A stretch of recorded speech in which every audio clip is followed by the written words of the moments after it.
Now let's move on to the NFC North. We have the Chicago Bears. Ooh. A-. I know you're geeked out. This is probably my favorite draft ever. Caleb Williams and Romo Dunze. Kieran Amagaji, Torrey Taylor, Austin Booker. I honestly love every pick. And I know we probably disagree on the punter a little bit. No, I literally think like you guys literally got the best punting prospect over like the last 4 or 5 years. For me, it's just the fact that I wish you guys traded down. But I think in terms of like the value he's going to provide, they'll only be clear Bears fans. He's going to be a special punter. So we probably had the worst punter in the league last year. I think Trenton Gill, in terms of yards, ranked 37 out of 37.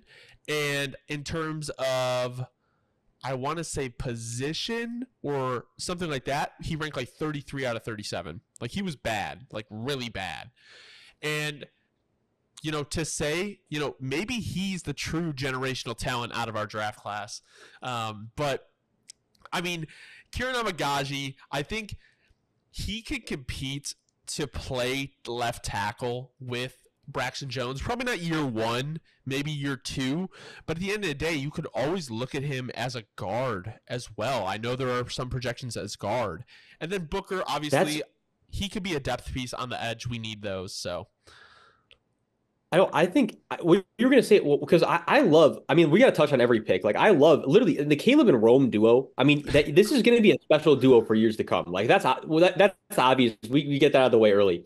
With Kieran, I was going to say, honestly, I think you guys are going to be thinking to yourself, let me see how he plays in Nate Davis's spot in camp, because we know how rough it was for Nate last year. If Nate can't come back and Kieran looks better in that spot, I think you guys are going to say this is our best five. We're going to roll with that. And I think we got potential. Because, and we've been saying this, where Braxton Jones, I think, he could definitely he's still young enough. He could really hit that year where he comes in and just has like, oh man, he really, this is really his year. Like, he's really coming to his own finally. So I wouldn't necessarily give up on Braxton, like you're saying. Yeah, if you're going to have Kieran as a tackle, I think he's more swing tackle right now. But I think I would lean truly the way that things are looking. I think you guys are going to play him in Nate Davis' spot, have him and Nate competing, see how that goes.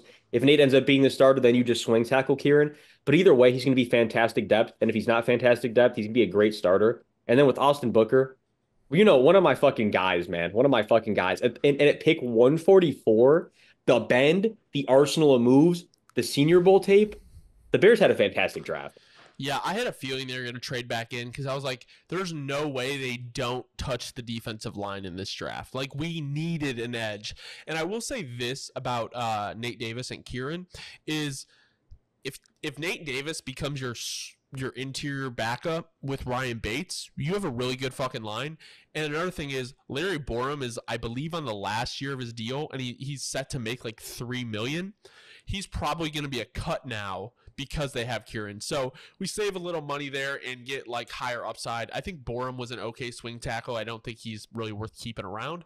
But yeah, I mean, Caleb and Rome, it's like after Caleb and Rome came in, I was like, I don't really care what else happens. And they ended up I didn't know if they could have a better draft, and I think every pick was amazing. So no, you guys could have actually picked a kicker with every single pick minus Caleb and Roman. This draft class would have still rounded out at like a B-. Like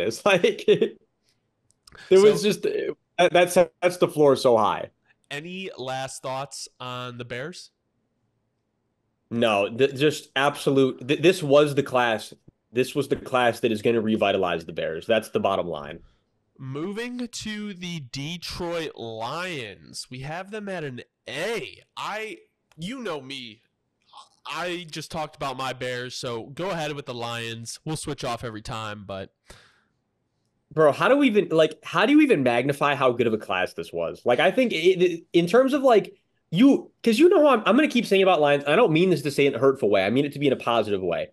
The Lions basically sold themselves out of a very potential Super Bowl this last year with how hard we're not going to harp on it, but how rough that second half was against the 49ers, right? Like, this was a team that very well could have won the Super Bowl last year. I mean, very much like they really were built to do it. And you went and added 2 legitimate starting corners at the first 2 picks that are going to be able to start from day one.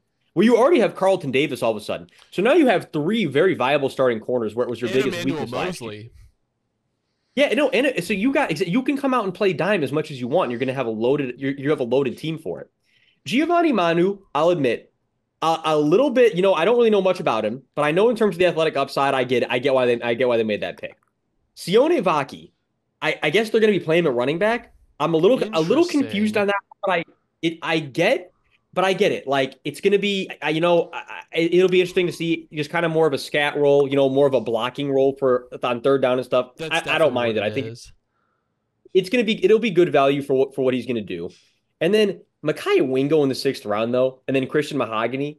It's like Lions fans are saying, can we just pretend that our two fourth round picks and our two sixth round picks switch value?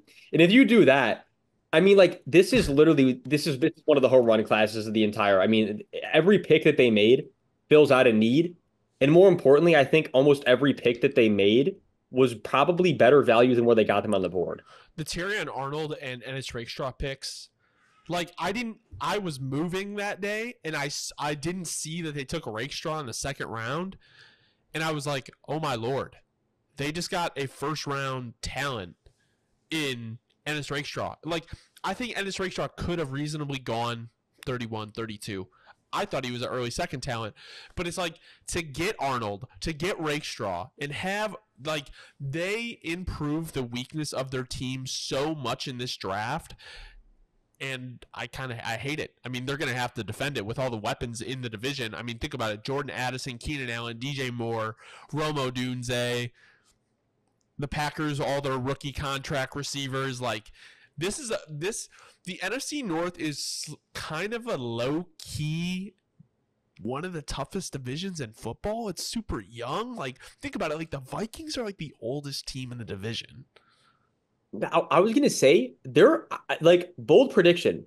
We very well could see two NFC North teams facing off in the NFC Championship within the next 2 or 3 years. That would be nuts. That would be nuts. Um, any last thoughts on the Lions before we go to the Packers? None other than the fact that I mean this truly, Lions fans, the Super Bowl window is definitely still wide open. I think you guys cranked it open a little bit more with this draft class. Moving over to the Green Bay Packers, we have them at a B. I think I was a little bit higher on the Packers draft class than I think you were. Why do you think there was the difference? Why did you not like the draft class as much? It's not, here's the thing. It's not that I didn't like it more than anything. I think there were some picks that they made that were maybe a little bit more like you feel like maybe they reached on them a little bit, these guys that they could have gotten a little bit later. But I'll say this. The first three picks in this class, absolutely love. Like Jordan Morgan, as I was ranting about, like, one of my absolute guys in this year's class. If you're a Packers fan, you should be ecstatic about Jordan Morgan. Edgerrin Cooper in the second round, love that too. And then how I felt about Javon Bullard. I think Javon Bullard's fantastic value here. And again, I'll say you maybe could have gotten him a little bit later, but I get it where you don't know how certain teams feel about him. You had to take the shot when you had to take the shot. It makes sense. But then, yeah, again, I don't know. We get into the area where I feel like maybe a little bit more reachy. But it's funny because what I do want to point out that I saw was, the Packers took it's crazy, two guys within the same 2 rounds where you can this last year they sacked Caleb Williams. The Packers were going with the anti Caleb Williams team right off the bat apparently. But jokes aside, too, I think I really do like with Michael Pratt in the seventh round is kind of absurd. I think Michael Pratt falling to the seventh round is almost disrespectful with the tape that he put out. Michael Pratt put out tape worthy of being selected higher than this. And then Kalen King in the seventh round, if we're looking at it on the combine alone and how maybe he's not as athletic as he used to be, you're like, you know how I feel about it. We're looking at old Kalen King and he can return to that old form. You got fantastic value on him in the seventh round. I think it's hilarious they took three safeties. I do like Javon Bullard. I do. I think he's a talented safety, but I think Jaden Hicks, Xavier McKinney combo would have been nuts. Not to say like I know Bullard and McKinney are kind of different players, but overall, I mean, Edgerrin Cooper going there, I hated that personally. Not as a good. It was a good pick, and Jordan Morgan, it was funny because as we were reading the subreddit of the Packers fan, obviously these are Reddit users and I'm a Reddit user, but it's like they don't determine if it's a good pick. They were kind of not happy with the pick. I really like Jordan Morgan for them. I really Oh, do. they're gonna love him. They're gonna love him, Um, and they're gonna know soon. so they think he's moving inside to guard. I think they're probably gonna. I still think they're gonna play him a tackle. Like they're convinced that Rasheed Wallace or Walker, Yeah, Rasheed Walker. Walker is gonna be playing left tackle. I don't necessarily believe that. I don't know why you would take a left tackle in the first round and then start your seventh rounder. Yes, he got better last year, but I don't know. No, I think you either swing Rasheed or kick him over to the other side at this point. And yeah, again, you know how I felt. I've been saying Jordan Morgan, I understand the transition if you want to move him to guard, but he played so well at tackle. Again, I said there was two guys, Packers fans. There were two guys that literally won their matchup against Latu over the last couple years. It was Talise Fuaga and it was Jordan Morgan. And if you think that moving a guy who won a matchup with Latu to guard is the right idea, I'm personally just not going to subscribe to that. If you can handle the highest echelon of competition in college, I think when you get developed, it's going to be very similar. You should be able to handle that same upper echelon edges that are going to be in the NFL. I don't see any reason you'd want to move somebody that can handle someone like Latu off of the blind side. Also, another pick I really, really did like was the Marshawn Lloyd pick. I was waiting for him to come off the board. I know he went in the third, but like I feel like I liked Marshawn Lloyd a little bit more than some people. And like you were saying about Kalen King, I think getting him in the seventh was such a good pick, especially because they do need help in that secondary room. So overall, He's a flyer, and if anything too about Kalen King, I think we could agree on he's going to provide you really good special teams depth. Even yeah. if that's his ceiling, it's a damn good ceiling to have because the Packers need help on that unit. All right, let's move into the Minnesota Vikings. This we have them at an A minus, but I'm not gonna lie, they were probably one of the hardest teams to grade. Not because I don't like their class. Like I think JJ McCarthy, Dallas Turner, Kyrie Jackson, like I love that. Walter Roos, good pick as well. The fact that they have a first round pick next year and don't have another pick until the fifth round, they will get probably a third compensatory pick for Cousins, but that's really not, you know what I'm saying? Like that's not like, that's basically a No, fourth round pick. and with where they're built right now, I think we'd agree on this. Yet they have a very solid core, but even if we like follow me for a sec, like even if we rotate down the road like next year when JJ McCarthy's starting, and JJ does make a good jump and he's a very productive quarterback. I don't think that you're already in range where you're going to be competing for the playoffs and like the Super Bowl. I think you still have some additions to make. You know what I mean? So it's like I agree with you where it's like this was a good haul. And I also really do like Will Reichert in the sixth round. I think I'm all, you know what, they needed a kicker. You got potentially like a guy who can be a good kicker for you guys for a long time. Michael Jorgens too in the seventh round, good value. But like we're saying, it's like you gave up so much of the future for banking that JJ is going to be the guy. And even if JJ is the guy, I feel like there's still a lot of building to be done. So it's interesting. It is interesting. It's going to be interesting to see how they handle over the next couple of years. But regardless, you got your guy with JJ, and you also got your guy in Dallas Turner. And Kyrie Jackson, too, like you said, I mean, I can't believe Kyrie Jackson fell to the fourth round. Kind of absurd, So but I, fantastic value in this year's draft. with what you were saying about like moving so much to get McCarthy, I think you meant more like you went into this draft knowing you were going to spend capital, regardless if it was on McCarthy. Obviously, they didn't have to trade much to get McCarthy, but it was like, it's almost like they went into this draft like, okay, we know we're going to spend capital. So I think once Dallas Turner got in range, they're like, well, this was what we were going to spend on McCarthy anyway. Let's just go up and get our guy as well.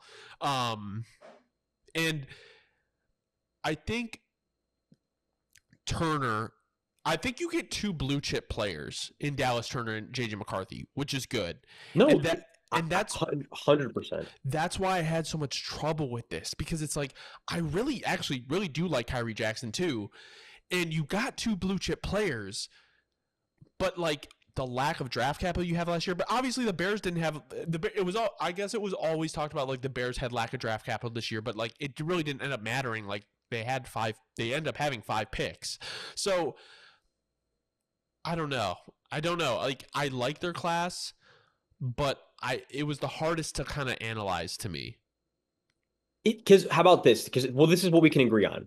If JJ ends up not panning out, and Dallas Turner doesn't end up being a Pro Bowl / All Pro edge for you guys over the next couple years, like a Daniil Hunter type role, we will definitely look back on this class as the downfall of the Vikings. It's polarizing, but then vice versa. If they end up both being Pro Bowl All Pro type players, this was the revitalization of the Vikings. It is literally one of the most polarizing classes. Yeah, it's a very potential driven class. I will say that. No, it definitely is. Any final thoughts on the Vikings?